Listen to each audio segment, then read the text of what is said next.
Star काही त्यांनी app घेतलं आहे त्याच्यात ते बघते. तर मी सांगत होते की त्यांच्या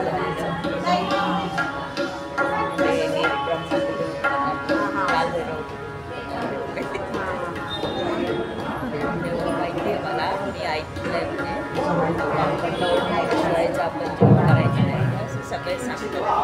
म्हणजे आत्ता पहिल्यांदा ऐकलं आत्तापर्यंत आपण बरोबर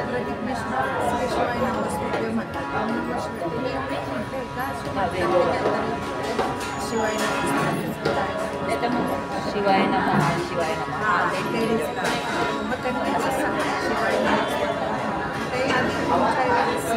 आणि ओंकारचा आपण योगाला वगैरे करतो पण ते शेवटी प्राणायाम झाल्यावर शेवटी शरीरावर इतक्या दिवसात पाहिजे मी काय अज्ञानात वाचणं गोष्ट ऐकून बाकीच्या गोष्टी जे सांगतात ते इथे येऊन कळतं. पण प्रत्येकाचं हे असतं ऐकण्याचं पाहिजे असतं. आपण 3 वेळा स्वामी तेव्हाच ऐकलं.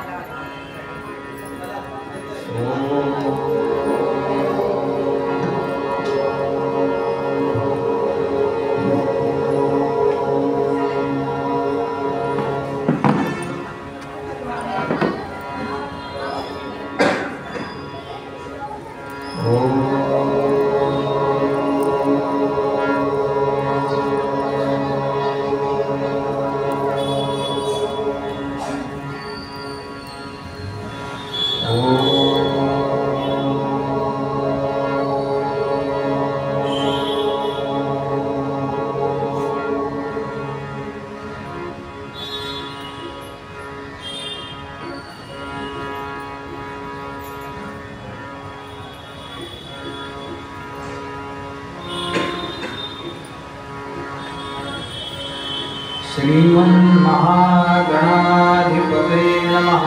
श्री सरस्वती नमः। श्री गुरुभ्यो नमः।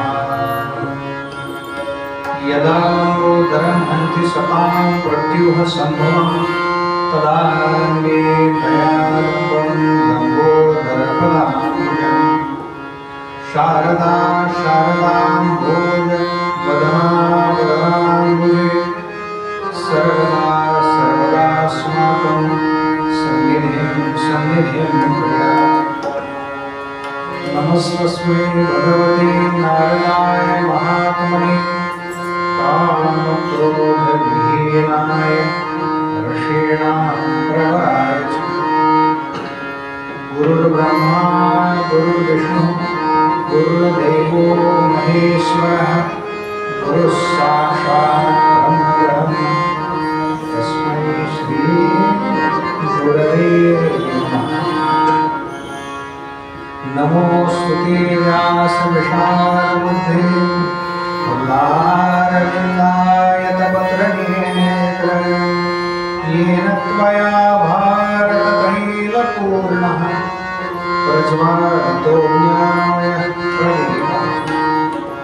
जयांसा जनी जन्मनामार्थधा जया मे सदा वासनात्केला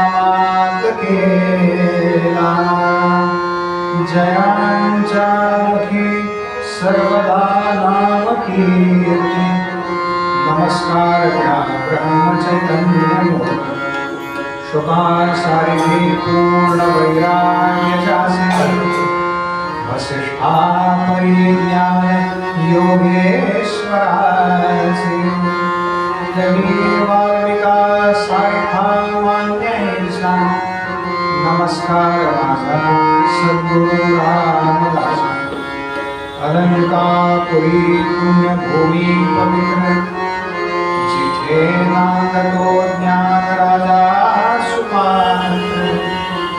जया आठविका महापुण्यराशी। नमस्कार माझा सद्गुरु ज्ञानेश्वराचे।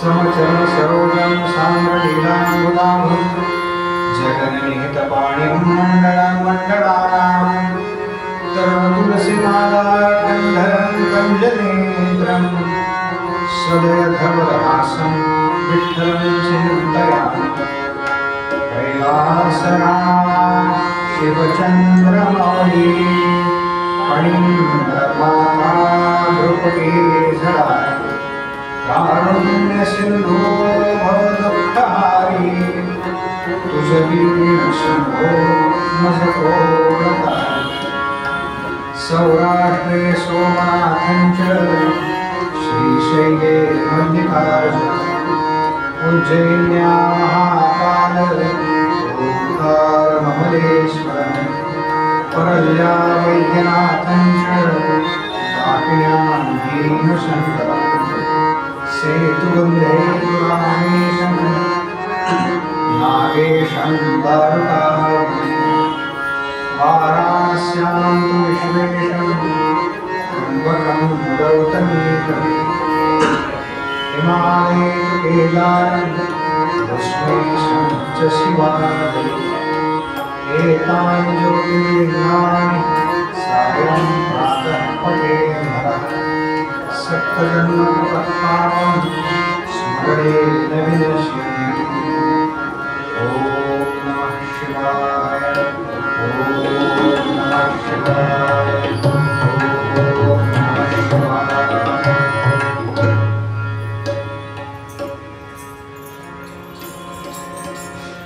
भगवंतांच्या गोड नामाचा जप करू आणि माझ्या कथेकडे वळू.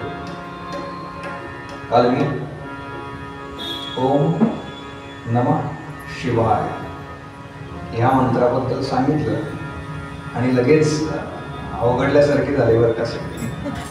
आता वर्षभर आम्ही करतोय. लक्षात घ्या, तुम्ही जे वर्षभर सामूहिकरित्या करताय ना त्याचं फल हे शिवमहापुराण. लक्षात घ्या, सामूहिक जपाचं फल वेगळं आहे. मी काल जे सांगितलं ते वैयक्तिक साधनेबद्दल आहे. काय होतं, व्यक्तिगत साधना वेगळी आणि सामूहिक साधना वेगळी. मी रामरक्षा म्हटली समजा तर माझं कल्याण आहे. माझ्या कुटुंबानं एकत्रित रामरक्षा म्हटली तर माझ्या कुटुंबाचं कल्याण आहे. आणि देशानं एकत्र येऊन रामरक्षा म्हटली तर कुणाचं कल्याण आहे? आला फरक लक्षात? सामूहिक साधनेचं फल वेगळं, वैयक्तिक उपासनेचं फल वेगळं. नाही का? तुम्ही वर्षभर करताय तेव्हा शिवजींना वाटलं यांना शिवपुराण ऐकवावं. मग ते म्हणाले त्यातल्या त्यात नाही का आपण काय करतो बरं का, म्हणजे मी कोणत्या भावाने इथं बसलो ते सांगतो बरं का. त्यातल्या त्यात ते काय म्हणाले, त्यांनी असा विचार केला बरं का. असा विचार मी केला. आपण घरी पाहुणे आले की काय करतो, मोठ्या मुलाला नाही सांगत बरं का, लहान मुलं आहे ना बारका त्याला म्हणतो गाणं म्हणून दाखव. त्या न्यायाने मी इथे बसलोय बरं का. त्यांनी मला आपलं म्हणावं एवढीच माझी अपेक्षा आहे, बस, बाकी काही अपेक्षा नाही.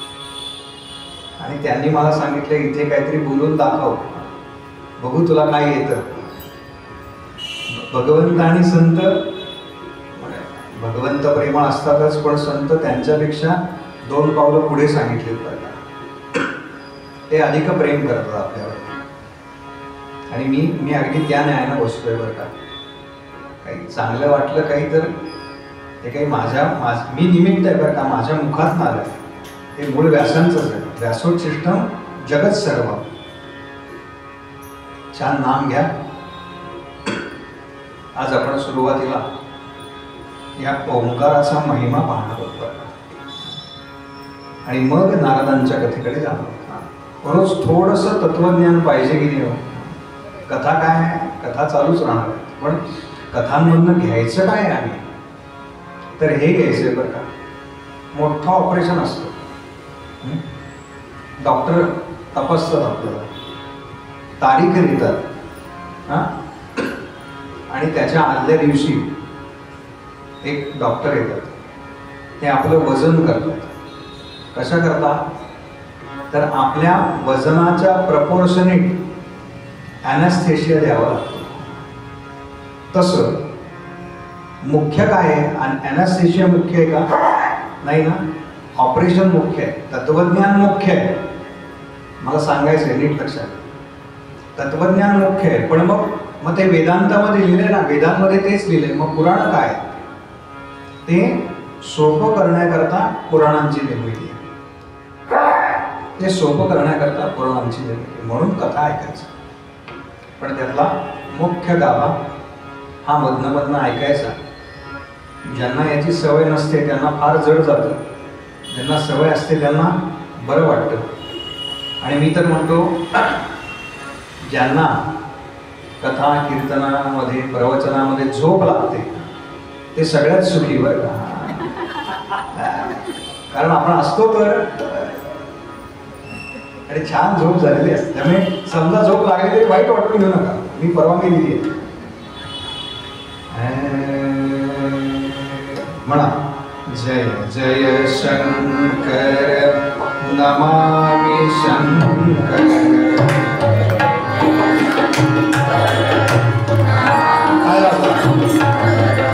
जय शंकर शिव सांब हरे.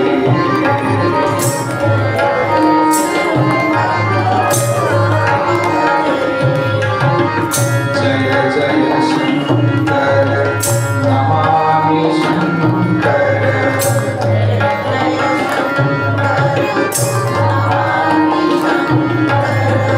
जय जय शंकर नमामि शंकर.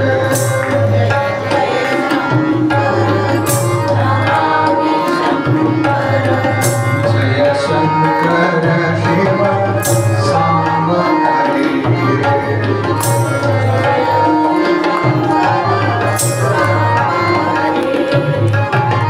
जय शंकर शिव सांब हरे.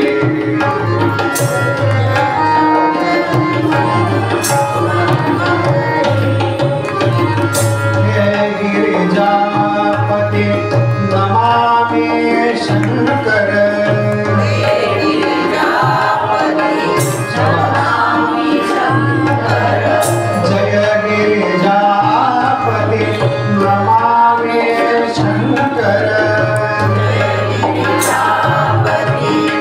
नमामि शंकर. जय जय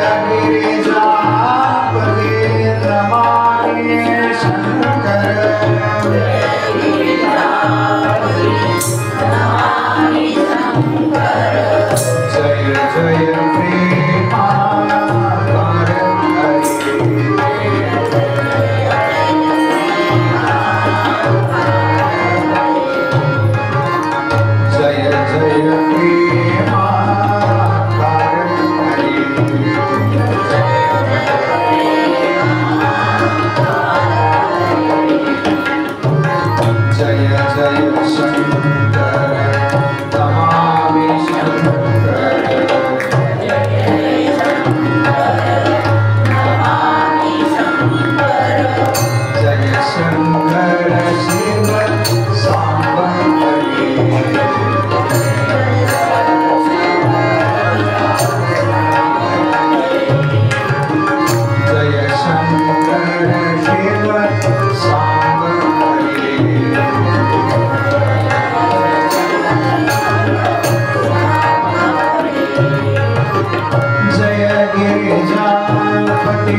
या शिवमहापुराणाच्या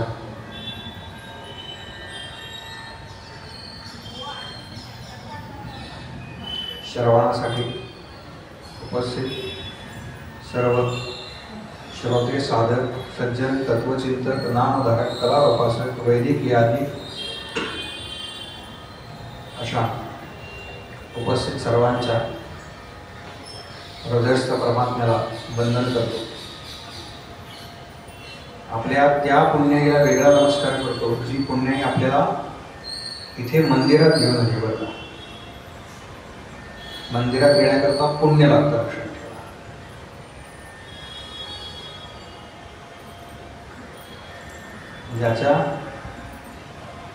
ज्याच्या नशिबात नसतं तुम्ही कितीही करा. आमचे एक गुरुजी म्हणतात तुम्ही पाया पडाल एखाद्याच्या, बाबा रे चल भागवत ऐकायला, शिवपुराण ऐकायला, पण त्याच्या नशिबात नसेल ना तर तो नाही येणार. 7 वाजता झी मराठी लागेल आणि काय या सुखांनो या. मला आठवते ती शेवटची पाहिली सिरियल प्रकरण, त्याच्यानंतर ते सिरियल प्रकरण म्हणजे ते पाहून कळलं मला की सुख अशी काही येत नसतात. काल आपण पाहिलं सुख म्हणजे काय, सुख कशात आहे आणि ते स्थल सापेक्ष आहे, काल सापेक्ष आहे, व्यक्ती सापेक्ष आहे. असा सगळा उहापोहा आपण काल ऐकला. या मंत्र महिमा जिथे शिवपुराणामध्ये येतो त्या मंत्र महिम्यामध्ये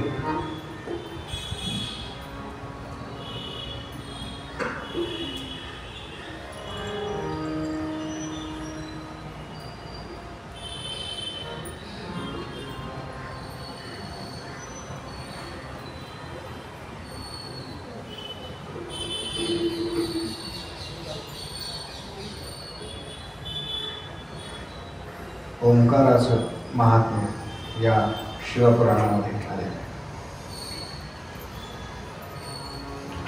ओंकाराचं महात्म्य असं म्हटल्यानंतर साहिल ओंकारकडे बघितलं आहे. ओंकार हसला, याचं नाव ओंकार आहे. साहिल हळूच त्याच्याकडे बघितलं.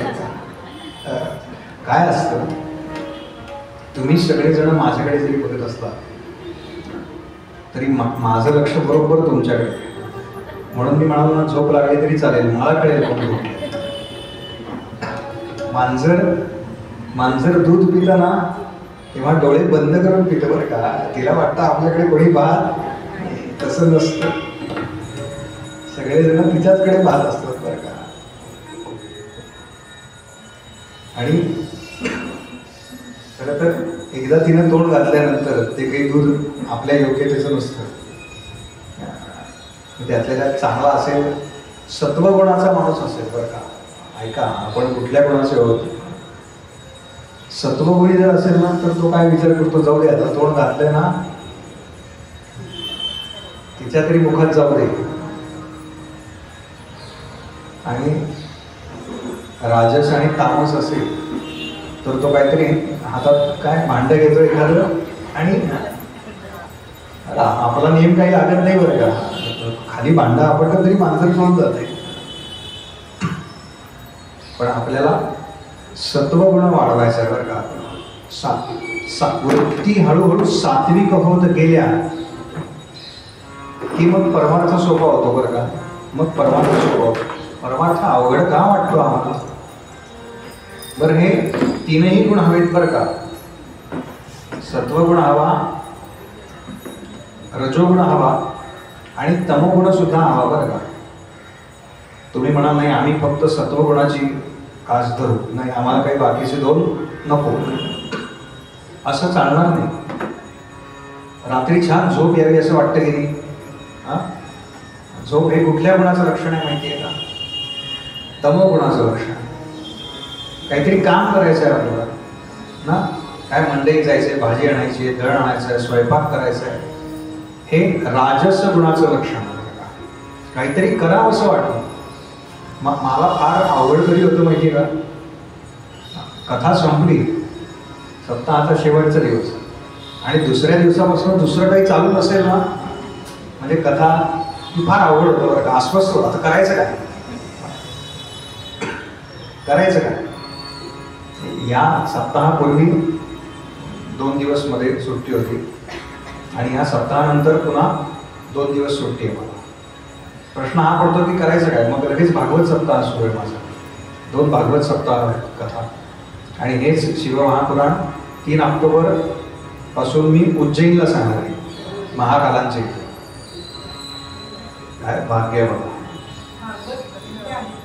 भागवत पुण्यातच आहे दोन्ही. एक कोथरूडला आहे, एक आमचा साहिल वसला आहे, त्याच्या काकूंकडे आहे. ते नारायणपेठ नारायणपेठेत आहे.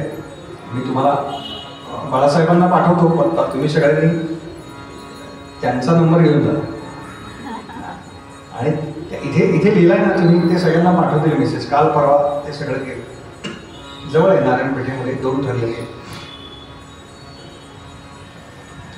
मंत्र महिमा काल मी सांगितलं, ओम नमः शिवाय. पुन्हा गडबड करायची नाही बरं.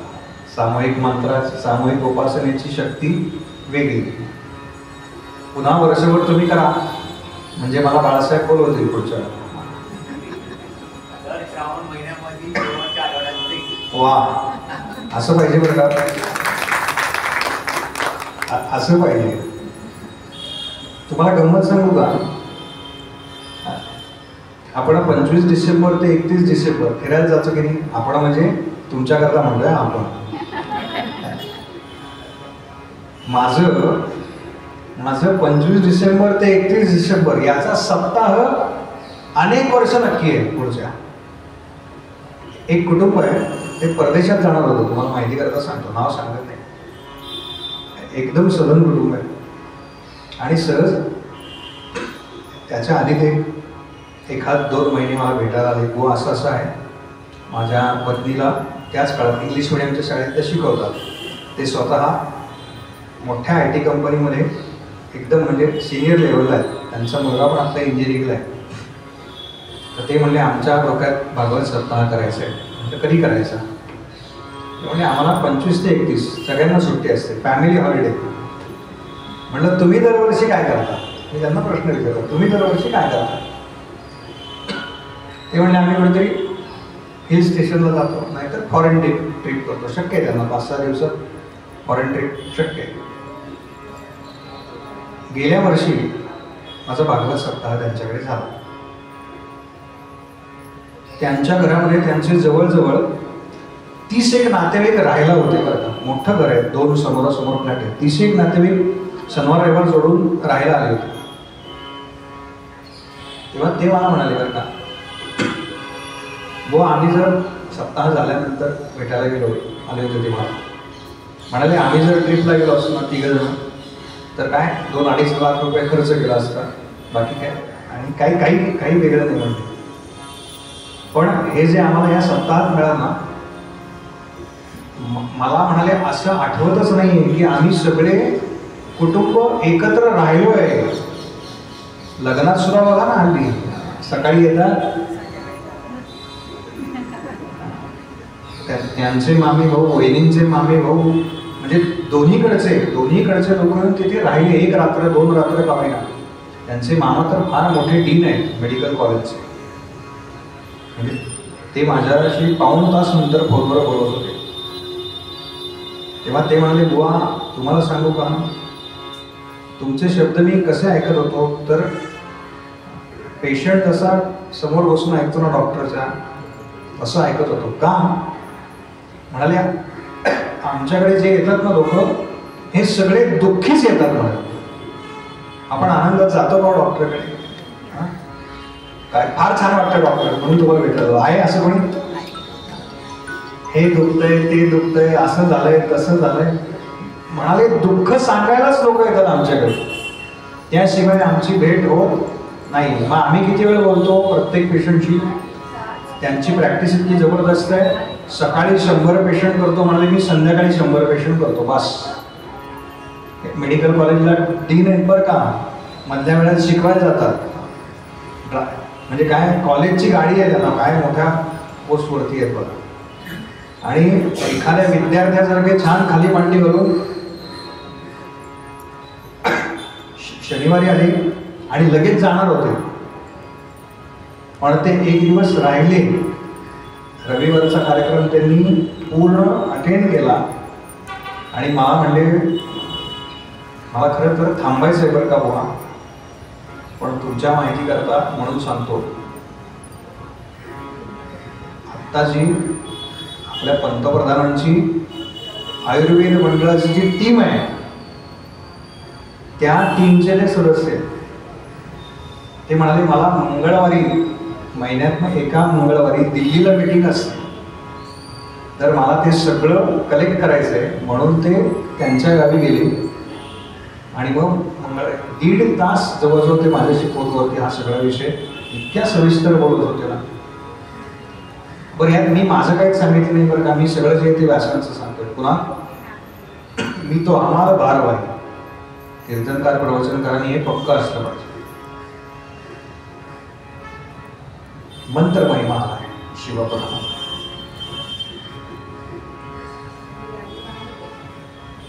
व्यास सांगतात, नीट लक्षपूर्वक ऐका.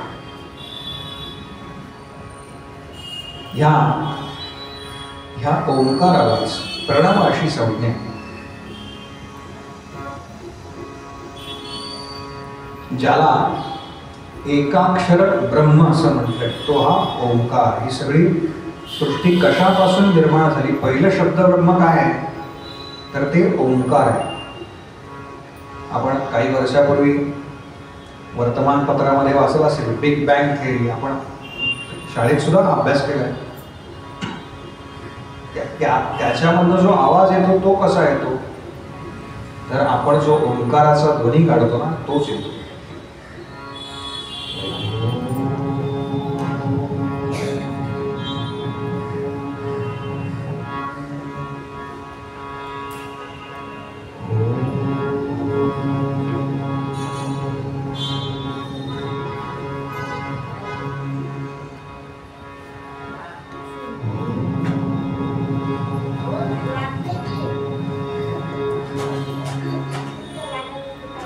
असा अखंड ध्वनी कधीपासून येतोय, जेव्हापासून सृष्टीची निर्मिती झाली तेव्हापासून. ओंकारालाच पूर्ण ब्रह्म मानले. आणि प्रणव या शब्दाचे वेगवेगळे अर्थ दिले. प्र म्हणजे प्रकृती,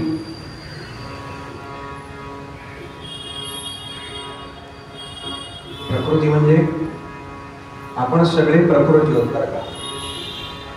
पुरुष आणि प्रकृती अशा 2 संकल्पना आहेत. पुरुष म्हणजे भगवंता. आत्ता आपण जे स्त्री पुरुष म्हणतो तसं पकडू नका बरं का. आत्ता स्त्री पुरुष म्हणजे आपल्याला कळायला म्हणून ते आपण पकडतो. एखादा आजारी असेल तर आपण काय विचारतो, तुमची प्रकृती कशी आहे, नाही का. यजमान आजारी आहेत कोणाचे, आपण विचारतो का तुमचा पुरुष कसा आहे, असं म्हणतो. प्रकृती, आपण सगळे प्रकृती होत बरं काय, लक्षात. म्हणून तुमची प्रकृती कशी आहे असा प्रश्न विचारला. प्र म्हणजे प्रकृती आणि नव म्हणजे नवका. ह्या प्रकृतीरूपी सागरातून तरुण जाण्यासाठी जी उपयोगी आहे ती नवका म्हणजे प्रणव म्हणजेच ओंकार. असा एक अर्थ या ओंकाराचा दिलेला आहे. दुसरा अर्थ दिला तो म्हणजे प्र म्हणजे प्रपंच. आपण सगळे करतो ना. आपण संसार करतो का प्रपंच करतो सांगा बरं. सांगा म्हणजे तुम्ही सांगायचं काय म्हणता तुम्ही. आमचा आपला प्रपंच बरं का. शब्द स्पर्श रस रूप गंध या 5 विषयांच्या भोवती जो फिरतो ना तो प्रपंच. आणि संत करतात तो संसार. माऊली म्हणाले ना अवघाची संसार. वा अवघाची संसार सुखाचा करी. अवघाची संसार सुखाचा करी. अवघाची संसार. कोणाचा अभंग आहे हा. कोणाचा काय होतं संसार. काही होतं काही नव्हतं बरं. सुख संतांच्या आयुष्यामध्ये ज्याला आपण सुख म्हणतो त्यातलं काही तरी ते आनंदात होते की नाही. आणि आपल्याकडे सगळे तरी आपण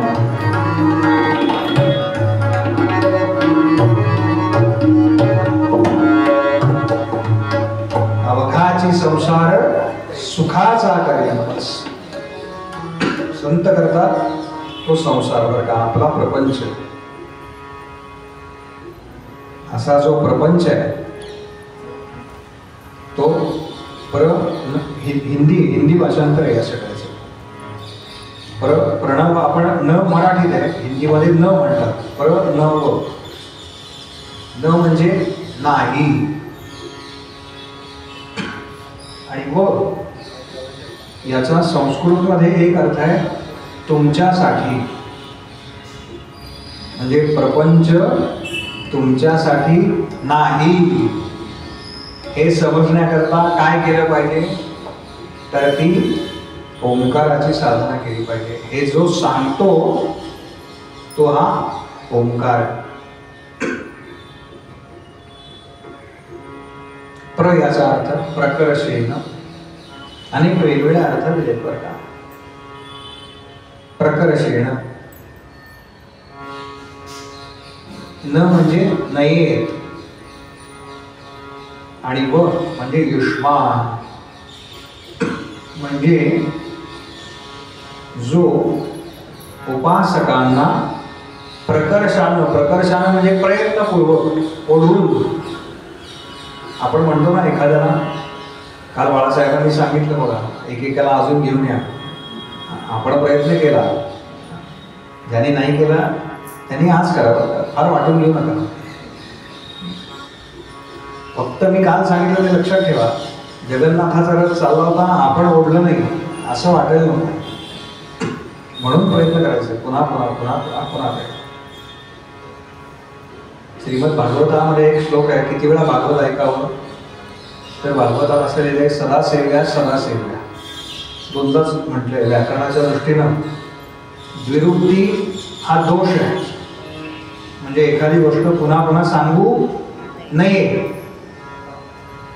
शिवपुराणामध्ये किती वेळा लिहिले सांगू. सदा सेव्या सदा सेव्या सदा सेव्या 3दा सांगितलं. म्हणजे द्विरुक्ती हा जर दोष असेल तर त्रिरुक्ती हा दोष आहेच आहे. पण जेव्हा त्या गप्पा प्रपंचाबद्दल असतात तेव्हा परमार्थाबद्दल असतात तेव्हा नाही. म्हणून शनिवारपर्यंत आहे शिव महापुराण. सांगा, आपण सांगितलं नाही याचा दोष आपल्याकडे घेऊ नका. आलं का लक्षात? आपण सांगितलं नाही याचा दोष आपल्याकडे घेऊ नका. प्र म्हणजे प्रकर्षेन कर्मपूर्वक, आणि नव म्हणजे नूतन. जो कर्मपूर्वक उपासकांच्या समस्त कर्मांचा नाश करून त्याला नूतनाची प्राप्ती करून देतो. नूतन म्हणजे भगवंत वर्ग. त्या भगवंताची जो प्राप्ती करून देतो असा कोण आहे? तर असा प्रणव आहे.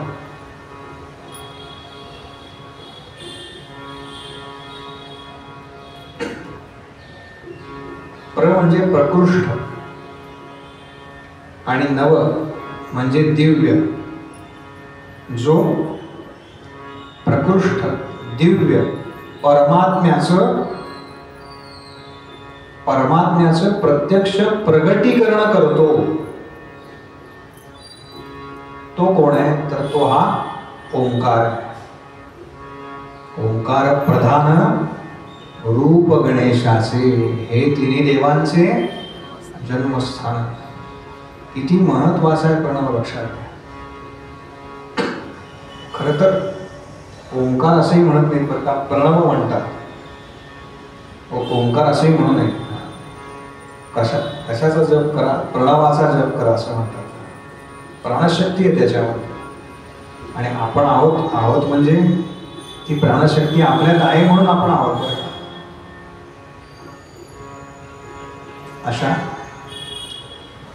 असे अनेक प्रणवाचे संदर्भ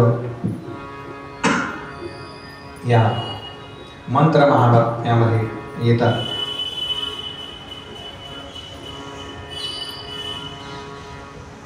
आणि त्याच्यानंतर श्रावणामध्ये किंवा कोणत्याही सोमवारी शिवांना एक पान व्हायची प्रथा आहे बघा. कुठलं पान वाहतो आपण? कुठलं? बेलाचं. आवडत तुला बेलाची? काय ते का? त्या बेलाचं महात्म्य आलंय बरं का. बेलाचं महात्म्य, रुद्राक्ष महात्म्य तर आहेच आहे, बेलाचं महात्म्य आलेलं आहे. बिल्ववृक्ष काय आहे? तर ते प्रत्यक्ष शिवांचं स्वरूप आहे असं सांगितलं. मनात येईल म्हणजे प्रत्यक्ष शिवांचं स्वरूप आहे. त्याची पानं अशी तोडतात का? नाही का? आपल्याला पहिलं आपला ब्रेन वॉश झालेला असतो बरं का. झाडं तोडू नका, वृक्षतोड करू नका. पण आपल्याकडे सगळ्या झाडांची तोड नाही सांगितली. काही ठराविक आहेत बरं का. आपल्याकडे मंगल कार्यालय आहे, तर आंब्याची डहाळी लावतो की का लावतात? म्हणजे मंगल कार्याला वापरतात ते बरोबर आहे, पण त्या वृक्षाचा गुणधर्म असा आहे की त्याची जिथे फांदी तोडली जाते ना तिथे दोन नवीन फुटतात त्याला. म्हणजे वृक्षाची वाढ त्यातनं होते. ह्या सगळ्या ज्या पूजा अर्चा आहेत आपल्याकडे ह्या विशिष्ट ऋतुकालात आहेत, ज्यामध्ये झाडांची वाढ होत असते. त्या वेळेला हे दिले. याच्या मागे विज्ञान आहे बरं का प्रचंड.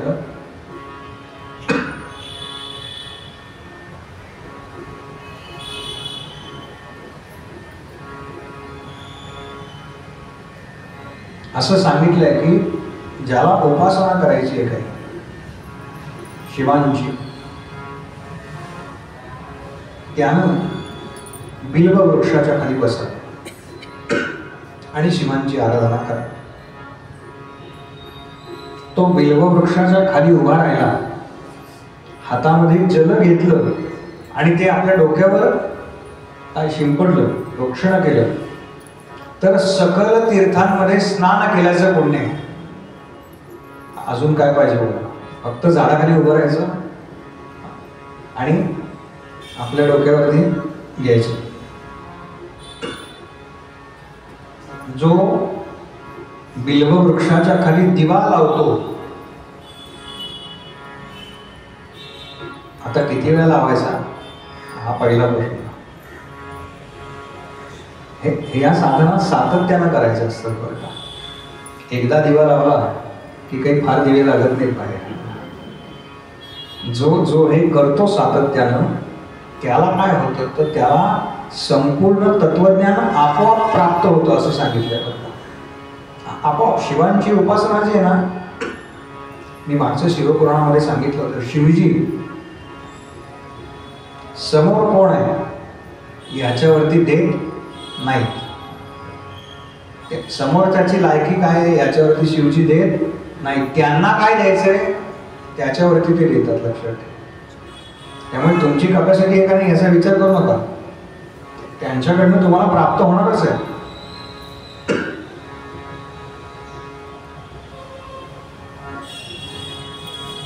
आणि आता बरेच दिलेत, मला महत्वाचं तेवढं फक्त तुम्हाला सांगायचं. जो आपल्या हाताने बिल्व वृक्षाची फांदी तोडतो त्यालाही पुण्य सांगितलंय बरं का. झाडं तोडणाऱ्याला कुठे पुण्य मिळतं का? मग बकऱ्या कापणाऱ्यांना मिळतं का? काय का कोंबड्या कापणाऱ्यांना मिळतं? भूतदया भूतदया हे ख्रिसमसला नाही आठवत, ईदच्या वेळेला नाही आठवत भूतदया वगैरे. अजून एकानेही ते काय मातीची बकरी कापलेली मला आठवत नाही बरं का. नाहीतर लगेच फेसबुकवर आलं असतं. मी टेक्नोक्रॅट आहे. मी बाळासाहेबांना म्हणतोच बरं का, तुम्ही दरवेळेला फोटो काढा 1-4-5 आणि मला पाठवा. मी माझ्या 10 लोकांना पाठवतो बरं का. कळलं पाहिजे इथे कार्यक्रम झाला हे कळलं पाहिजे बरं का. माझे कार्यक्रम होतच असतात, पण मंदिरात कार्यक्रम झाला, या मंदिरानं कार्यक्रम केला, हे बाहेर कसं करणार? त्याचं माध्यम आहे बरं का आज फेसबुक आणि यूट्यूब. काय त्यातलं चांगलं वाईट सोडून द्या, पण ते गरजेचे आहे. आता जो बेलाची फांदी तोडतो त्याची पाप नष्ट होतात असं सांगितलं. म्हणजे नामापेक्षा हे बरं आहे की नाही? नाम घ्यायला तरी कष्ट आहे तो. झाडाची फांदी तोडायला काही कष्ट नाही. पण फांदी तोडण्याकरता महत्वाचं काय आहे? ते झाड असलं पाहिजे ना.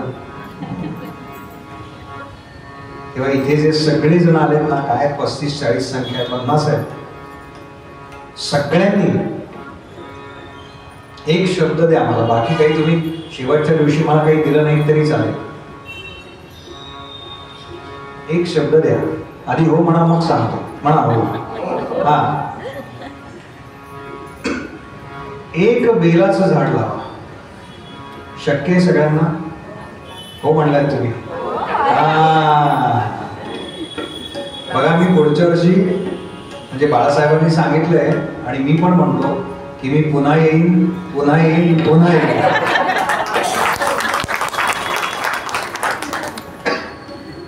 पण त्याच्यापूर्वी आज जे आहेत ना, उद्या अजून 10 जण आले तर त्यांना सूट आहे बरं काय. फार नाही बरं का, काय 40-50 रुपयाला मिळेल. हे तुम्हाला सांगितलंय म्हणजे मला इथे कंपल्सरी आहे बरं का. नाहीतर तुम्हाला वाटेल की तुम्हाला सांगितलंय, तसं नाही आहे. पहिलं कोणाला सांगायचं? Charity begins at home. आपल्यापासून सुरुवात असते. वर्षभराचा कालावधी बरं का. बाजारातून विकत आणा, नाहीतर पिकलेलं बेलफळ मिळालं ना तर त्याच्या बिया स्वच्छ धुवायच्या, कोरड्या करायच्या. ते फार चिकट असतं बरं का. स्वच्छ धुवायच्या, 2-3 दिवस पाण्यात टाकायच्या. बहुतेक यांना माहिती आहे, त्यावेळेला लगेच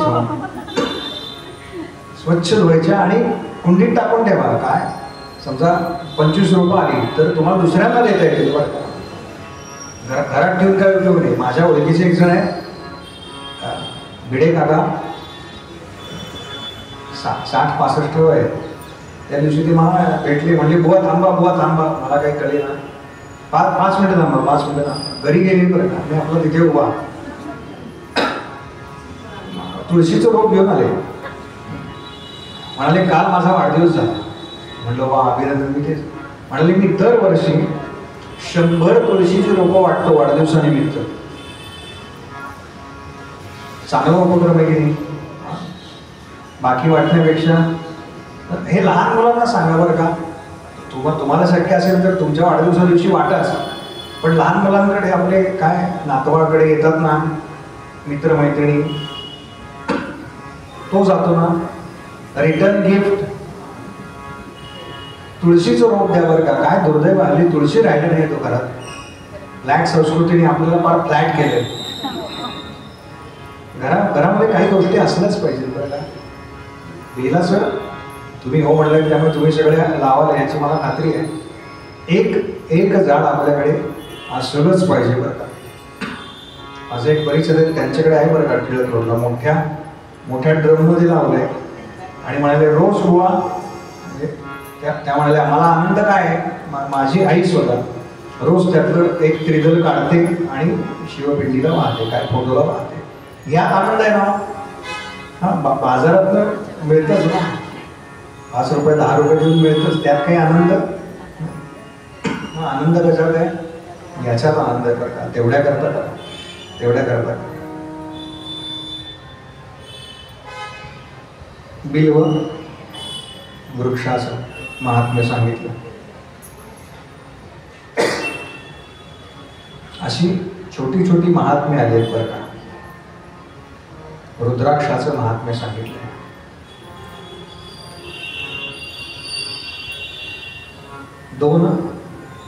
दोन गोष्टी सांगतात या सगळ्या महात्म्याबद्दल. एक म्हणजे शिवजी तपश्चर्या करत होते आणि त्यांची तपश्चर्या चालू असताना त्यांच्या मनामध्ये असा संकल्प उठला की या सृष्टीची रचना झाल्यानंतर या सृष्टीचं काय होईल. कलियुगामध्ये लोक बरे वागतील ना, शिवमहापुराणाला येतील ना ऐकायला, आणि जे येतील ते किती चांगले असतील. ह्या विचारानं शिवजींच्या डोळ्यातून गळा आनंदाचे अश्रू आले आणि शिवांच्या डोळ्यातून जे अश्रू पडले, रुद्रांच्या अक्षामधून जे थेंब जमिनीवरती पडले त्याचे वृक्ष निर्माण झाले. त्याला जे फल लागतं ते रुद्राक्ष. रुद्र अक्ष म्हणजे डोळा. रुद्रांच्या डोळ्यामधून ते बीज पडलं जमिनीवरती.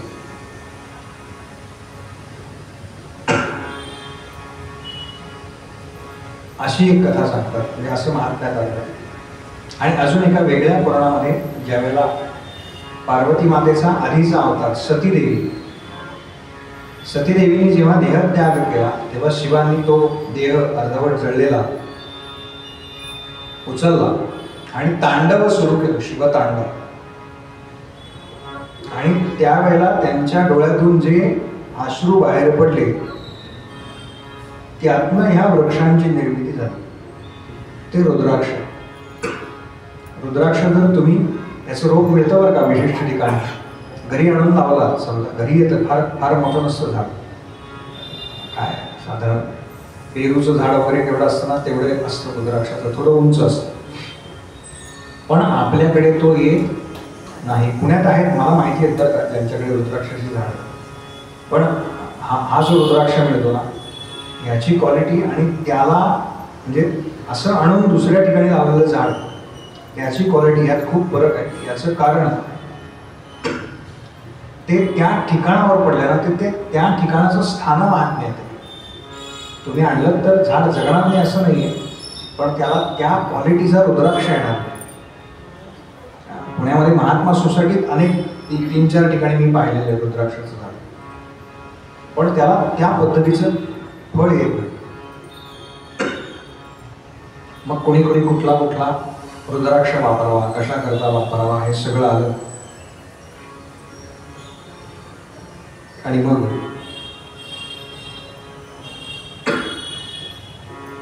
देवर्षी नारदांच्या तपश्चर्येची कथा, जिथे रुद्राक्षाचा महिमा संपतो तिथे शिवमहापुराणाची पहिली संहिता संपते. आणि दुसरी संहिता चालवते, रुद्र संहिता. याच्या अंतर्गत हे सगळं आलेलं आहे.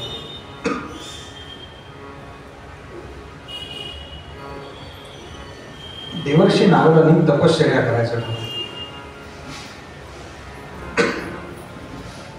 आणि तपश्चर्येकरता काल मी म्हणालो तसं की हिमालयाने ज्या काही जागा आहेत विशिष्ट ठरलेल्या, तिथे प्रचंड सामर्थ्य आहे, त्या जागेचं सामर्थ्य आहे बरं.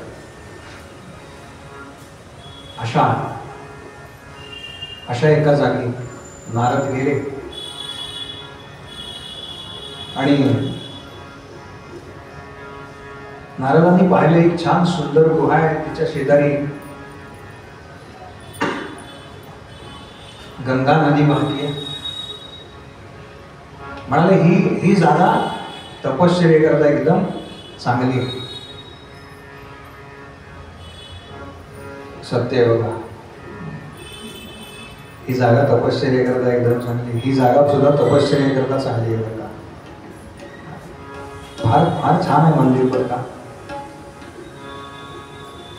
मी तेवढा मोठा नाही आहे अधिकारी व्यक्ती सांगण्या एवढा, पण एक सलग 21 दिवस एखादं शिवांचं स्तोत्र आतमध्ये बसून म्हणा, सलग 21 दिवस एकदा म्हणा, पण वेळ चुकू नका. जी काही तुमची ठरलेली वेळ आहे ना, सकाळ संध्याकाळ, आणि मला सांगा फरक त्याचे तुमच्या आयुष्यावरती होणार आहे. फार जबरदस्त झालं आहे.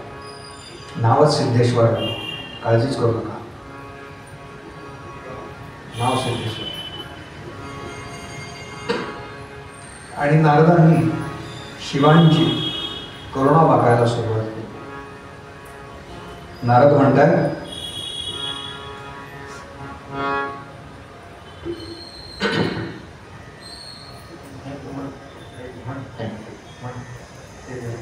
पांडितजी माईक पकडा.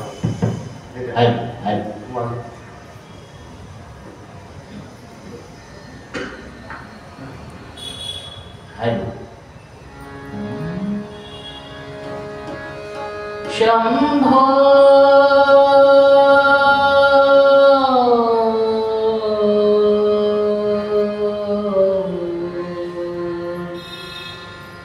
शंकरा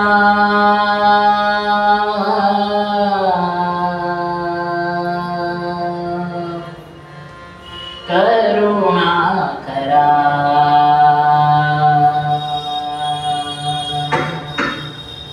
जग जागवा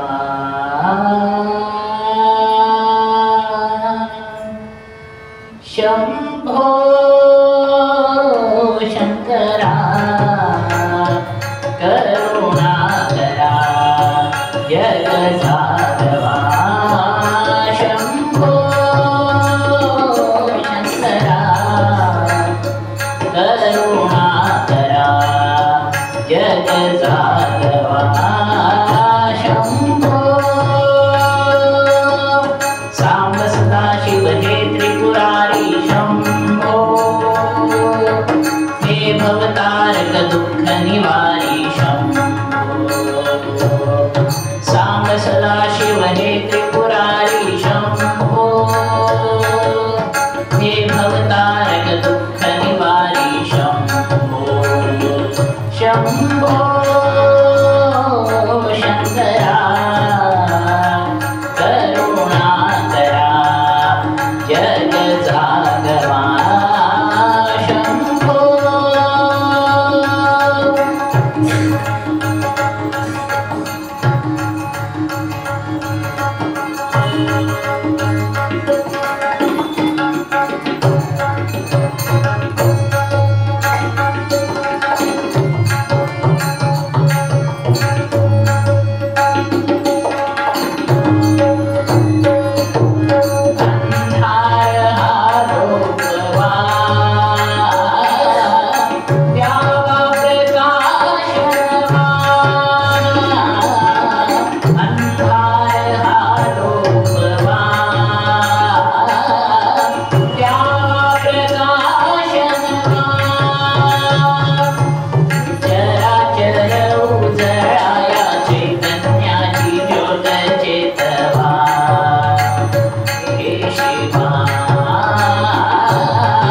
चराचर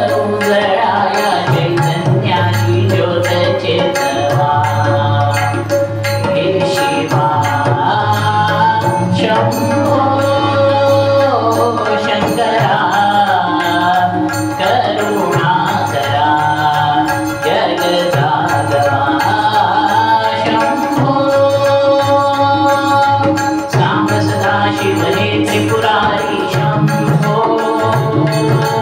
हे भवतारक दुःख निवारी शंभो सांब सदा शिव हे त्रिपुरारी शंभो हे भवतारक दुःख निवारी शंभो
शंकरा करुणाकरा जगजानवा शंभो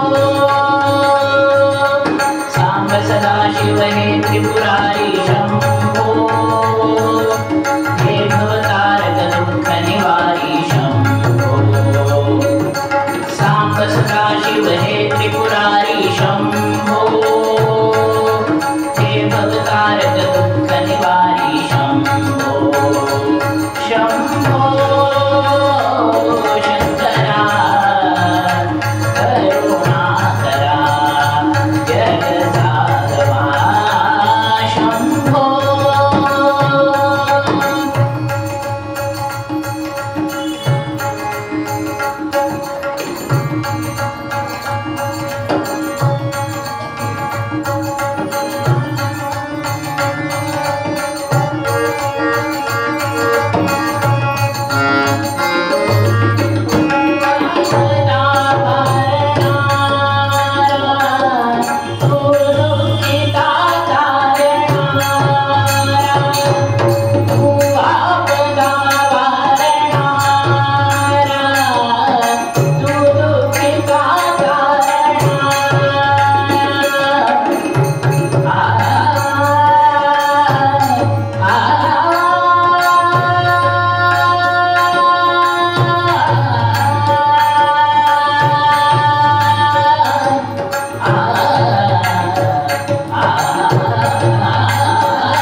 याचं नाव साहिल पुंडलिक आहे बरं का.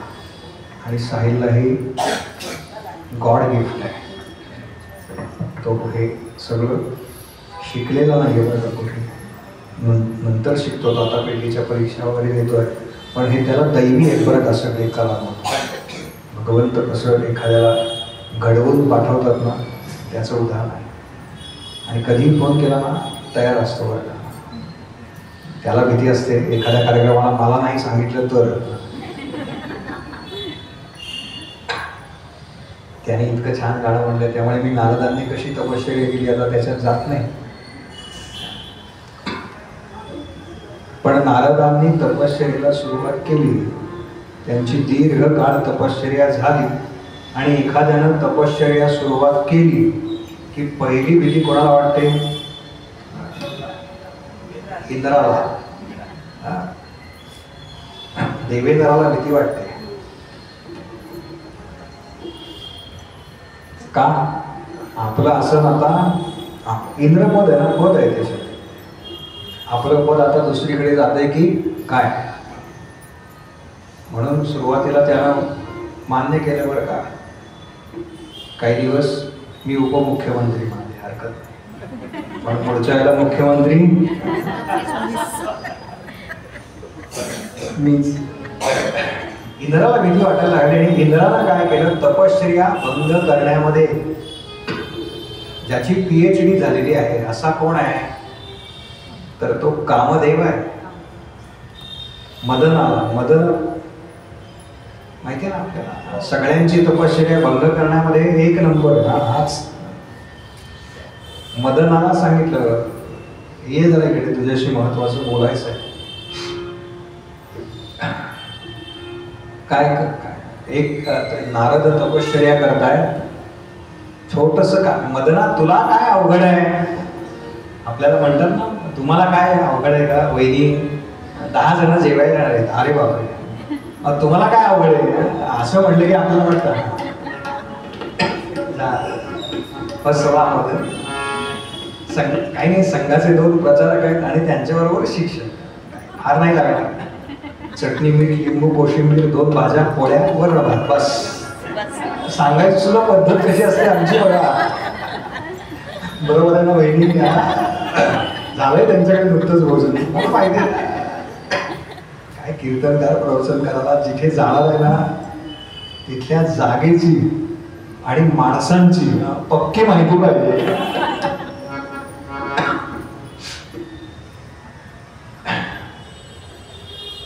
मदन जरा असा, मला काय अवघड आहे? नारदांची तपश्चर्या भंग करायची म्हणजे सहज शक्य आहे बरं का. झालं, गेला त्या ठिकाणी, अप्सरा घेऊन गेला त्याच्या.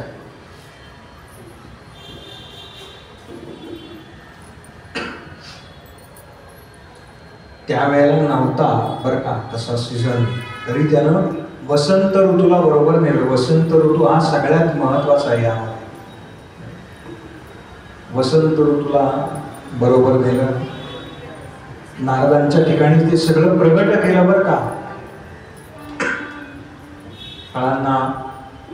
फळांचं प्रजनन झालं, त्यांना क्षमा करा, झाडांचं प्रजनन झालं, त्यांना फळं आली, फुलं आली. हे सगळं मदनानं तयार केलं बरं का. पक्ष्यांमध्ये ते भाव जागृत केले, कामभाव, पक्ष्यांना उद्युक्त केलं, प्राण्यांना उद्युक्त केलं. मदनाचे बाण आहे तो, वर्णन आहे त्या सगळ्याचं.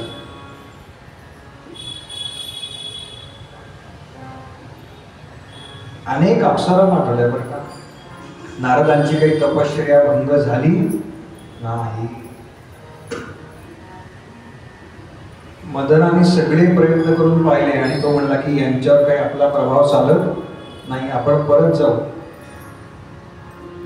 म्हणून इंद्राकडे परत आला आणि म्हणाला, माझा काही नारदांवर प्रभाव चालला नाही.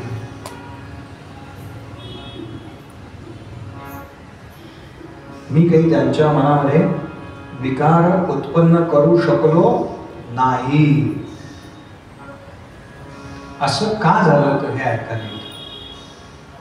तर ज्या स्थानावरती नारद तपश्चर्येला बसले होते, त्या नारदांच्या त्या तपश्चर्याच्या जागेवरती कोट्यावधी वर्ष आधी भगवान शिवांनी तपश्चर्या केलेली आहे. आणि शिवांवर सुद्धा ह्या मदनानं असा प्रयोग केला होता. आणि त्यावेळेला शिवजींनी आपला तिसरा नेत्र उघडला असं सांगतात आणि मदनाला जाळून टाकलं होतं. आणि त्यांनी असं सांगितलं होतं की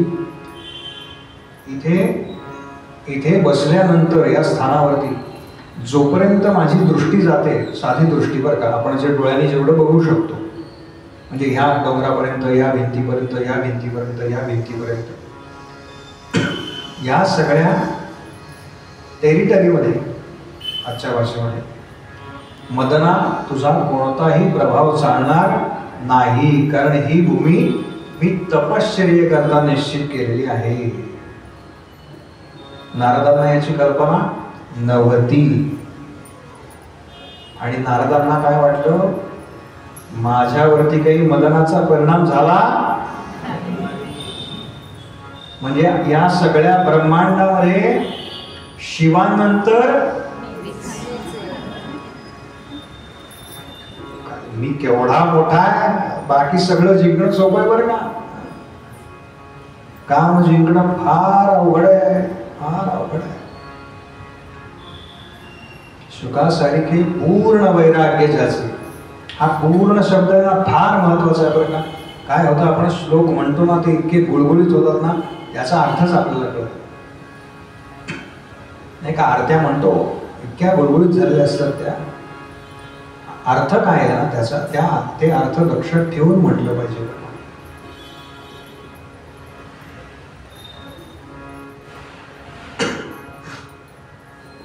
नारदांना ही गोष्ट लक्षात आली नाही की शिवांनी या ठिकाणी पूर्वी तपश्चर्या केली आणि त्याचा प्रभाव म्हणून मी मदनावरती जय मिळवला आहे, कामावरती जय मिळवला आहे.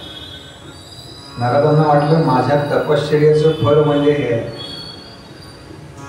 म्हणाले आता सांगायला पाहिजे लगेच. आपल्याला नाही का लगेच सांगतो बघा आपण दुसऱ्याला अमुक अमुक. आपली साधना कधीही कोणाला सांगायची नाही, सद्गुरूंना सांगायची बरं का साधना. आपल्याला ज्या व्यक्ती गुरुपदिष्ठ वाटतात, ज्यांचं आपण ऐकावं असं आपल्याला वाटतं, त्यांना सांगावं बरं का.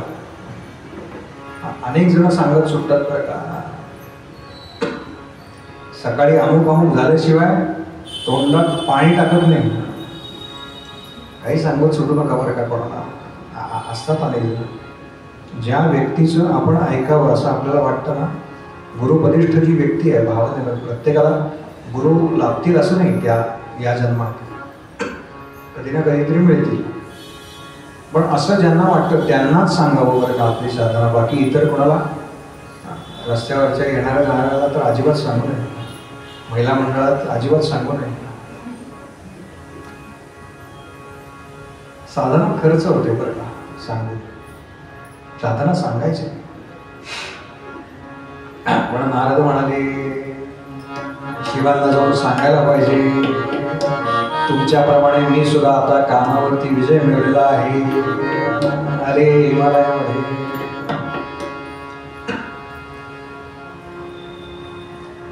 शिवजी आहे का घरात? घरात काय त्यांना काय घर बिल नाही. आपण नाही का आहे का कोणी?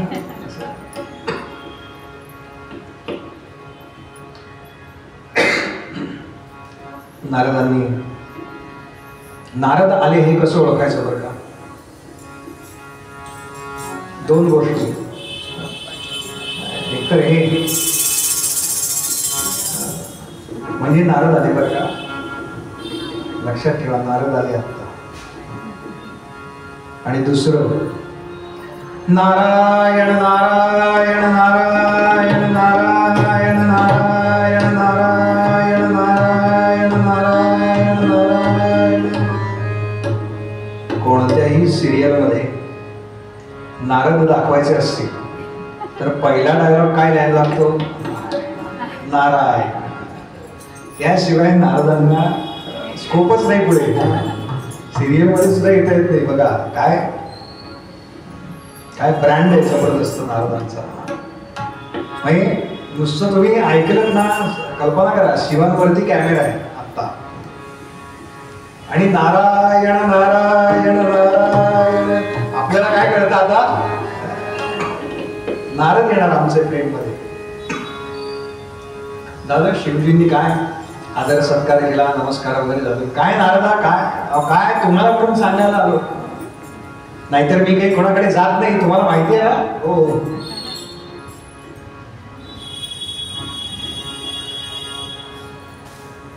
महादेवा, तुम्हाला एक अत्यंत महत्वाची गोष्ट सांगायची असं म्हणलं आणि महादेव जरा सावरूनच बसले.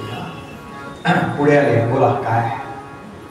म्हणाले तुमच्याप्रमाणे मी सुद्धा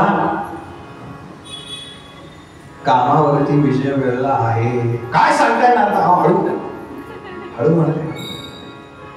शिवजींच्या लक्षात आलं बरं का, कुठे तपश्चर्येला बसले ते. हो का नारदा, नारदा अहो माझ्या सेवेमध्ये किती ऋषीमुनी असतात, रोज किती गण असतात, पण त्यातले तुम्ही एकटे. दुसऱ्याला जेव्हा जोरात आपटायचं असतं ना, तेव्हा त्याला आधी वर चढवावं लागतं, लक्षात ठेवा. शिवमायेनं नारदांना मोहित केलं बरं का. ही शिवमाया. काय सांगताय नारदा. हो मग तुम्हाला अहो काय सांगताय म्हणजे काय.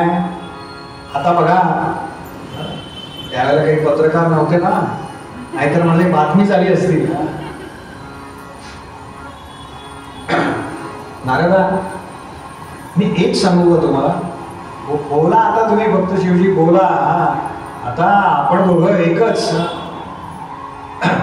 मी लोकांच्या मनातला मुख्यमंत्री आहेच आहे, निवडून नाही आलो तरी चालेल, मनातला आहे. सांगा तुम्ही. नारदा हे तुम्ही मला सांगितलं ना, पण एक करा, हे विष्णूंना अजिबात सांगू नका.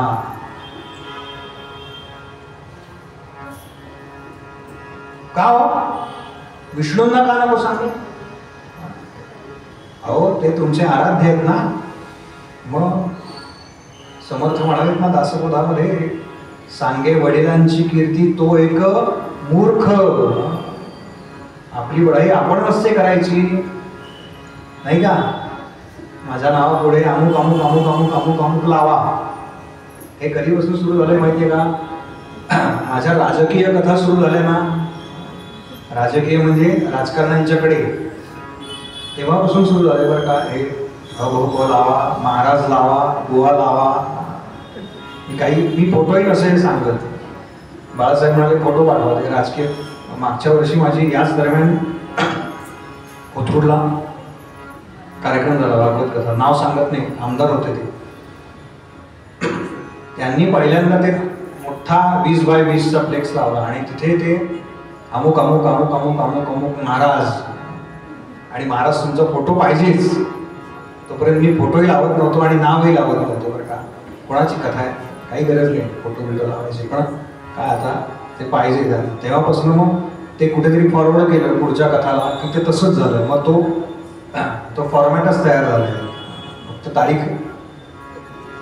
आणि ठिकाण आणि वेळ एवढं छापायचं, बाकी आहे तेच. नारद म्हणाले चला येतो, मला वडिलांकडे जायचं, ब्रह्मदेवांकडे. आले ब्रह्मदेवांकडे. ब्रह्मदेवा बाबा तुम्हाला सांगतो, जे तुम्हाला जमलेलं नाही ना ते मी केलंय. काय नारदा काय केलंस, असे काय दिवे लावलेस. मी काम जिंकलेला आहे. वा नारदा तू हे मला सांगितलंस ना ते फार छान केलंस बरं का. पण हे कोणाला सांगू नकोस बरं का, हे कोणाला सांगू नकोस. आणि गंमत अशी आहे की एखादी गोष्ट आपल्याला जर लवकर पसरवायची असेल तर आपल्या जवळच्या मैत्रिणीला, अगदी जीवश्च कंठस्थ जी आहे तिला फोन करून सांगायचं बरं का, तुला म्हणून सांगते, बाकी कोणालाही सांगू की अर्ध्या तासात ती सगळ्या, तुम्हाला कल्पना आहे बरं का, सगळ्या आपल्या मंडळामध्ये पसरते. अगं कळलं का तुला? मग त्यात थोडस आपला स्टफ मसाला असतो बरं का. म्हणून ते भेंडी फ्राय, मसाला फ्राय वगैरे नंतर सुरू झाले बरं का. आधी फक्त साध्या भाज्या होत्या, हे जसे मसाले लावायची पद्धत सुरू झाली ना, म्हणजे मला फार वेळ नाहीये, मला फार वेळ नाहीये, मला फार वेळ नाहीये असं सांगत समोरची मैत्रीण आपल्याशी पाऊण तास गप्पा मारते. खरं की नाही?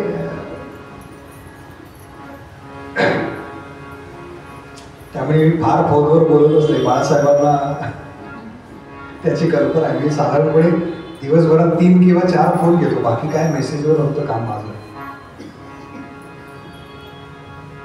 कारण फार वायफळ बोलू नये बरं का. झालं, नारद आले, कुणाकडे आले? भगवान महाविष्णूंकडे आले. त्यांचे आराध्य आहेत बरं का, त्यांचे आराध्य आहेत महाविष्णू.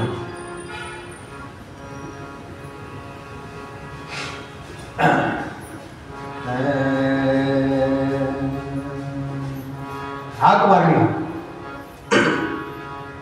नारायणा. एकदा हाक मारल्यावर येतील तर महाविष्णू कसं? आपण हाक मारल्यावर येतात का? आपण हाक मारल्यानंतर आपले विष्णू सुद्धा जागे होत नाही घरी. नारायणा रमा रमणा, नारायणा रमा रमणा, नारायणा रमा रमणा, नारायणा रमा रमणा, मधुसूदन मनमोहना, मधुसूदन मनमोहना, करुणाधरा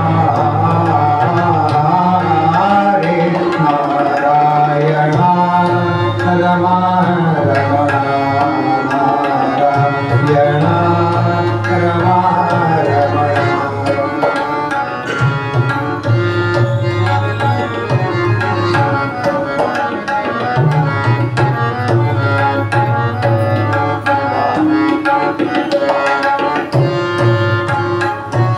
पहिल्यांदाच म्हणतोय बाबा, याच्या आधी कधीही मी असं नाट्यगीत वगैरे म्हटलेलं नाही, त्यामुळे सांभाळून घ्या. आणि तुम्ही सांभाळून घेणारे आहात म्हणून मी दादाच करतोय.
हरे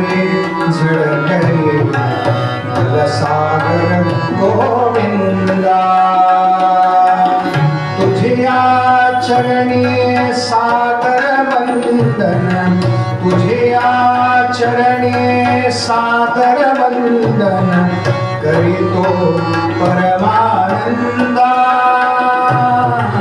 करितो परमानंदा दे प्रसादा व्यंकटेशा दे प्रसादा व्यंकटेशा जगताचा आनंदा जगताचा आनंदा जगताचा आनंदा जगताचा आनंदा नारायणा रमा रमणा नारायणा रमा रमणा मनमोहना मधुसूदना मधुसूदना मनमोहना करुणा घना रे नारायणा नारायणा नारायणा.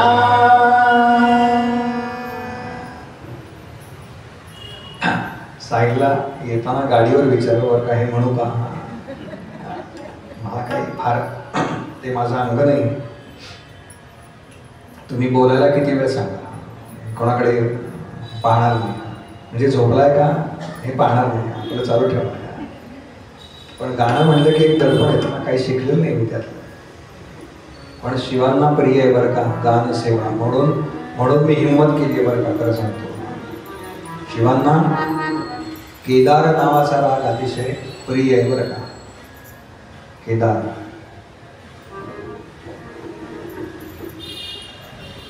आपल्या सगळ्यांना माहिती आहे.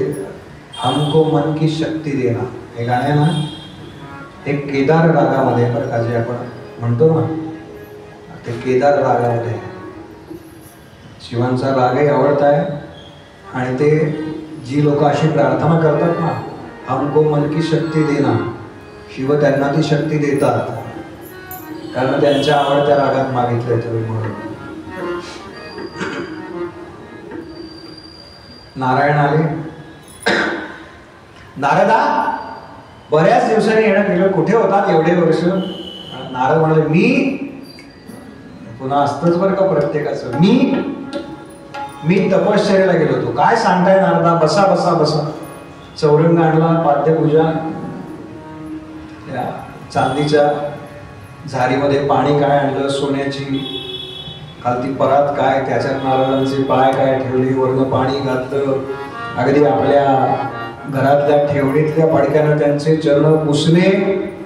म्हणाले नारदा थोडे चरण वरती घ्या का, मला ती परात काढू द्या. ती बाजूला काढली. म्हणाले तीर्थच आहे बरं का, तपश्चर्या करून आले ते. नारदांना काय बरं वाटलं होतं, असा पाहिजे. शिवांकडे गेलो, ब्रह्मदेवांकडे गेलो, माझी काही किंमतच नाही, असा पाहिजे म्हणाले.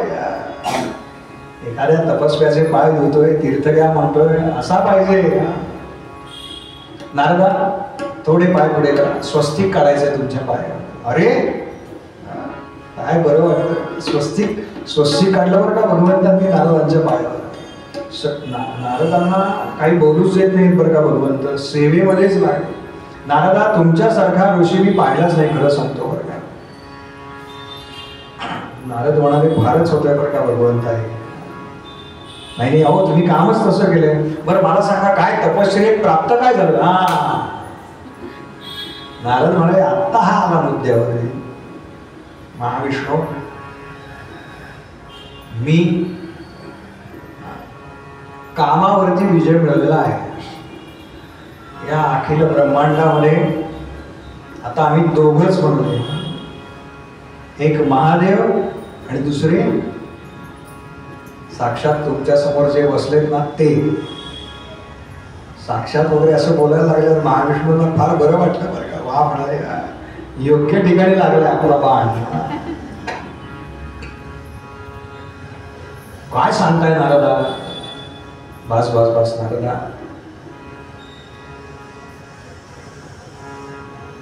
खरंच तुम्ही आहात ना, आता तुमचा आदर्श सगळ्यांनी घेतला पाहिजे बरं का. सगळ्यांनी तुमचा आदर्श घेतला. नारद म्हणाले, मी जरा आज घाईत आहे, तर मला काही ब्रह्मांडामध्ये अजून 1-2 ऋषींना भेटायचं आहे, त्यांना जरा ही वार्ता द्यायची, तर मी आज लवकर निघालं तर चालेल का? ठीक आहे म्हणाले, या. नारद निघाले आणि ज्या रस्त्याने ते आत्ता भगवान महाविष्णूंकडे गेले होते ना, येताना खरं तर तोच रस्ता होता बरं का, पण त्यांचं लक्ष जरा डावीकडे गेलं आणि एकदम एक छान बाग दिसली. नारद विचार करतायत, मी आत्ता याच रस्त्याने आलो होतो, तेव्हा तर ही बाग नव्हती, हे काय आहे? छान फुलं आली आहेत त्या बागेमध्ये, उद्यान छान प्रसन्न आहे, अनेक लोक त्या बागेतनं ये जा करतायत. म्हणाले, भगवान महाविष्णूंची जी वैकुंठ नावाची नगरी आहे त्याच्यापेक्षा ही सुंदर दिसतीये बाग. कुणाची आहे? जरा चौकशी करावी, हा कुणाचा परिसर आहे? म्हणून नारद त्या नगरीमध्ये प्रवेश करणार तेवढ्यात 2 सेवक आले. साष्टांग प्रणिपात केला नारदांना.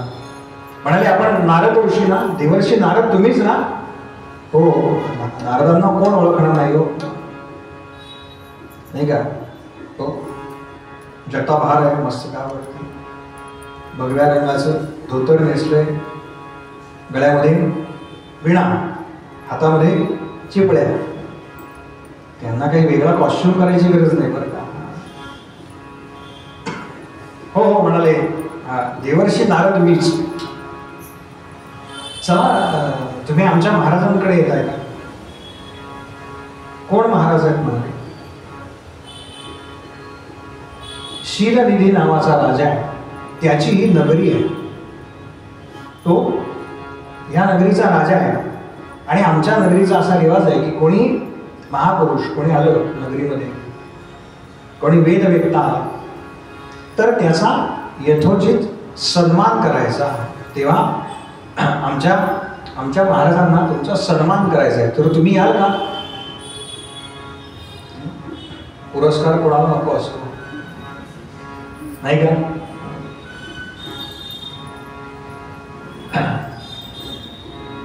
कीर्तनकार आणि प्रवचनकारांना सुद्धा पुरस्कार स्वीकारणार का असं म्हटल्यानंतर ते लगेच हो असंच म्हणतात.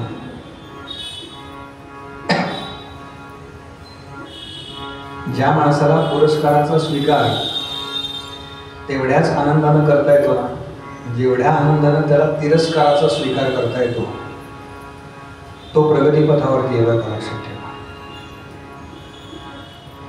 कोणी मला वाईट म्हटलं तरी त्यांना मला फार सुखदुःख होणार नाही, आणि कोणी मला चांगलं म्हटलं तरी मला त्यांना फार सुखदुःख होणार नाही. याचं कारण मी हे भक्ती म्हणून करतोय, मला हे भगवंतांना ऐकवायचं आहे. हे एकदा आपलं पक्क झालं की मग कोण काय म्हणतं याने फार काही फरक पडत झालं. त्या नगरामध्ये आले, राजमहालापर्यंत आले. हा शीलनिधी राजा बाहेरच आला, यानं पण साष्टांग प्रणिपात केला नारदांना. म्हणाले, महाराज परिचय करून दिला, मी असा या नगरीचा राजा आहे, तुम्ही माझ्या महालामध्ये चालवा, मला तुमचा सन्मान करायचा आहे. तिथे नारदांना नेलं, आपल्या सिंहासनावरती बसवलं राजानं, पुन्हा चरण प्रक्षालन केले, पाय धुतले नारदांचे छान, आणि सांगितलं सगळ्या आपल्या कुटुंबाला की देवर्षी नारद आपल्याकडे आले, त्यांच्या दर्शनाला सगळेजण या. मोठे महात्मे आले, सत्पुरुष आले आपल्याकडे, विप्र आले, की सगळ्या कुटुंबाला नमस्कार करायचा आहे बरं का. त्यानं सगळ्या कुटुंबाला सांगितलं बरं का, एक जण त्याच्या कुटुंबातले जे कोण आहेत ते येऊन नमस्कार करतायत. सगळ्यांचे नमस्कार करून झाले आणि त्या राजाची एक कन्या जी नुकतीच वयामध्ये आली आहे, तिच्या विवाहाचा आता बघताय. सगळ्यांचे नमस्कार झाले आणि मग राजानं तिला बोलवलं. ती आली, तिनं नारदांना नमस्कार केला. तिचं नाव श्रीमती असं नावच आहे तिचं. तिनं नारदांना नमस्कार केला आणि नारद सिंहासनावरती बसले. नारदांच्या शेजारी तो राजा उभा आहे, त्याच्या शेजारी जाऊन उभी राहिली. हा हात जोडून उभा आहे, म्हणाला, नारदा देवर्षी, ही माझी कन्या आता उपवर झाली आहे, तर तिच्या करता एखादा योग्य वर तुमच्या डोळ्यासमोर असला तर मला सांगण्याची कृपा करा. नारद म्हणाले, मी सांगतो, पण मला योग आहे का नाही बघितलं पाहिजे, हात बघितला पाहिजे पहिला. म्हणून नारदांनी तिच्या हाताकडे बघितलं, मग मुखाकडे बघितलं, पुन्हा हाताकडे बघितलं, पुन्हा मुखाकडे बघितलं. हाताकडे पाहिलं आणि तिच्या मुख कमलाकडे पाहिलं. बरं का, नारद सांगतायत की आपण एकदा हात पाहून झालेला आहे, आता कुठे पाहायचंय? कमलाकडे पाहायचंय. बरं का, मुख कमलाकडे पाहायचंय आता. आणि नारद म्हणाले, राजा, हिच्या करता एक योग्य वर आहे. बस, खुश झाला. योग्य वर आहे ना? योग्य वर आहे. सांगा कोण आहे? सांग. नारद म्हणाले, हिच्या करता योग्य वर कोण आहे हे मी तुला उद्या बरोबर संध्याकाळी 6 वाजता सांगणार आहे. त्याच्या आधी काही सांगणार नाही. याचं कारण तिचा मुहूर्त जो आहे ना, तो उद्याचा आहे. ओम नमः शिवाय. ओम नमः शिवाय. ओम नमः शिवाय. आरती करू आणि थांबू. शंकरांची एक आरती.